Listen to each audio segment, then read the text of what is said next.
हर हर महादेव। राधे राधे मित्रों, जय श्री कृष्णा, जय श्री हरि। आप सभी श्रोता गणों को एवं भक्तजनों को अपरा एकादशी की बहुत बहुत शुभकामनाएं। मैं सुप्रिया मिश्रा ऑफिशियल आप सबका स्वागत करती हूं अपने चैनल पर।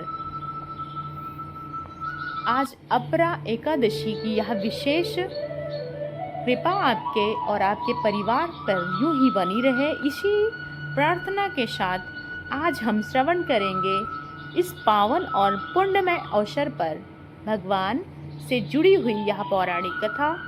चलिए कथा का आरंभ करते हैं। अपरा एकादशी ज्येष्ठ मास के कृष्ण पक्ष में आती है और इस एकादशी का वर्णन हमें प्राप्त होता है कि ब्राह्मण पुराण में भगवान श्री कृष्ण युधिष्ठिर के बीच में एक सुंदर सा संवाद हुआ था।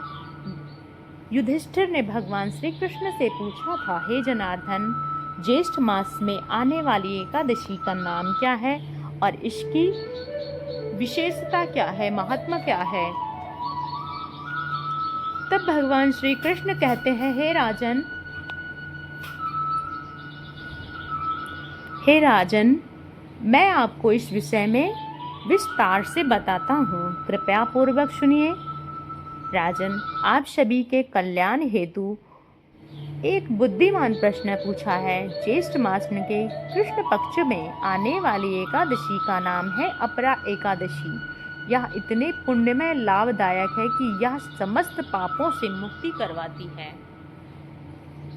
एकादशी जघन्य पाप से गौ हत्या, गर्भपात द्वारा भ्रूण हत्या, दूसरों की निंदा करना और अवैध संग, झूठ बोलना और सभी प्रकार के धन के लिए अध्ययन करना और शास्त्र बनाना, ऐसे जघन्य पापों से मुक्ति दिलाती है।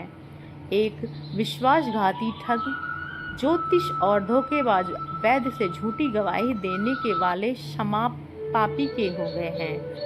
व्रत करने से इन सभी पापों से मुक्ति मिलती है कि युद्ध भूमि से भागने वाले क्षत्रिय को अपने कर्तव्य के पतित होने के कारण नरक में जाना पड़ता है। लेकिन अगर ऐसी व्यक्ति भी श्रद्धा पूर्वक इस एकादशी का पालन करता है तो यह मुक्ति प्रदान कर सकता है। जो भी शिष्य अपने आध्यात्मिक गुरु को ज्ञान प्राप्त करने के बाद उनकी निंदा करता है वह निश्चित रूप से महान पाप और अर्जित करता है। ऐसा व्यक्ति मुक्ति प्राप्त करने में परम गति प्राप्त कर सकता है अगर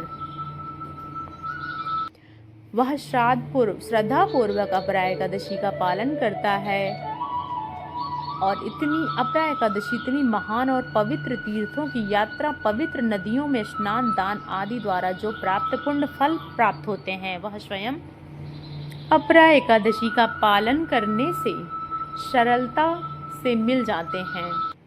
यह पाप फलों के वृक्ष को काटने के लिए एक तीक्ष्ण कुल्हाड़ी के समान और पापों का ईंधन जलाकर राख करने वाले दावानल के समान मानी गई। एकादशी अज्ञान द्वारा उत्पन्न अंधकार को समाप्त कर देती है और उज्जवल सूर्य के समान बताई गई है। यह पाप कर्मों की रूपी हिरण के लिए स्वयं के समान है। अपरा एकादशी व्रत और भगवान त्रिविक्रम स्वरूप भगवान विष्णु की उपासना करने से मनुष्य को परम मंगलकारी वैकुंठ धाम को प्राप्त मिलता है। जो मनुष्य पूर्ण श्रद्धा के साथ इस एकादशी का महात्म श्रवण करता है, उसे पढ़ता है या सुनता है, उन्हें समस्त पापों का नाश हो जाता है। एकादशी का पूरा फल कम हो जाए और ऐसा ना हो, इसलिए हर एकादशी हमें पालन करना चाहिए। भक्तजनों और श्रोतागणों को एकादशी का पालन करना चाहिए, वह कोई सी भी एकादशी है। अगर आप अपना मन और निष्ठा से भगवान श्री हरि की उपासना करते हैं और भगवान के कीर्तन में संलग्न रहते हैं तो आपको भगवान श्री कृष्ण ने इस एकादशी व्रत में विशेष पुण्य फल प्रदान किया हुआ है, यह बताया है। और यह अत्यंत पवित्र कथा को समापन करते हुए यह अत्यंत पुण्य फल प्रदान करने वाली एकादशी है और इसलिए इस एकादशी पर भगवान श्री कृष्ण के पवित्र नामों से अधिक जप करना चाहिए।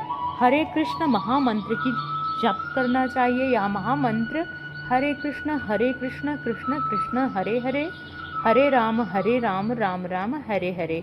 और महामंत्र के साथ 16 माला का जप करें, 25 माला का जप करें। या तुलसी देवी की भी पूजा अर्चना की जाती है। प्रातःकाल ब्रह्म मुहूर्त में उठकर मंगला आरती करना चाहिए और उसका दर्शन करने के बाद व्रत को निर्धारित समय से के अनुसार अपनी क्षमता के अनुसार दान देना चाहिए, क्योंकि ज्येष्ठ मास के कृष्ण पक्ष में आने वाली यह अपरा एकादशी मनुष्य को अपनी मनोवांछित सर्वोच्च आध्यात्मिक गति भी प्रदान करती है। और इसलिए प्रत्येक मनुष्य को इस पूर्ण श्रद्धा और निष्ठा के साथ इस एकादशी व्रत का पालन करना चाहिए। इस दिन एकादशी पर हम उपवास का पालन करते हैं। कई भक्त निर्जल एकादशी व्रत रखते हैं, लेकिन सभी के लिए संभव नहीं हो पाता, तो वो सजल यानी कि जल फलों से के रस को ग्रहण कर सकते हैं। अगर अधिक ज़्यादा आवश्यकता लगे तो एकादशी के बनाए हुए व्यंजन भी या प्रसाद के रूप में भी उपवास का व्रत खा सकते हैं। लेकिन एकादशी के दिन किसी भी प्रकार के अन्न का सेवन करना वर्जित है। गेहूँ, चावल, दाल इत्यादि सबसे बने हुए अलग अलग खाद्य पदार्थ हमारे शास्त्र में बताए गए हैं कि इस दिन अंदर पाप पुरुष निवास करता है, और जो भी व्यक्ति एकादशी के दिन अनाज खाता है उसे अंदर व सारे जघन्य पाप आ जाते हैं। इसलिए एकादशी के दिन हम किसी भी प्रकार के अनाज का सेवन ना करें। एकादशी के दिन भगवान के पवित्र नाम का जप करें, उनकी कथाओं का श्रवण करें, कीर्तन करें और भगवत गीता का पाठ करें, जैसे ग्रंथों का अध्ययन पठन करें। इसी के साथ आज के इस अपरा एकादशी व्रत को हम यहीं पर विराम देते हैं। और आप सभी को यह विशेष वीडियो कैसी लगी हमें कमेंट बॉक्स में ज़रूर से ज़रूर बताइएगा। चैनल पर नए हैं तो चैनल को सब्सक्राइब करके रखिएगा। हमें आशा है कि आप लोगों को हमारे द्वारा बताई गई यह कथा बेशक अच्छी और पसंद आई हो।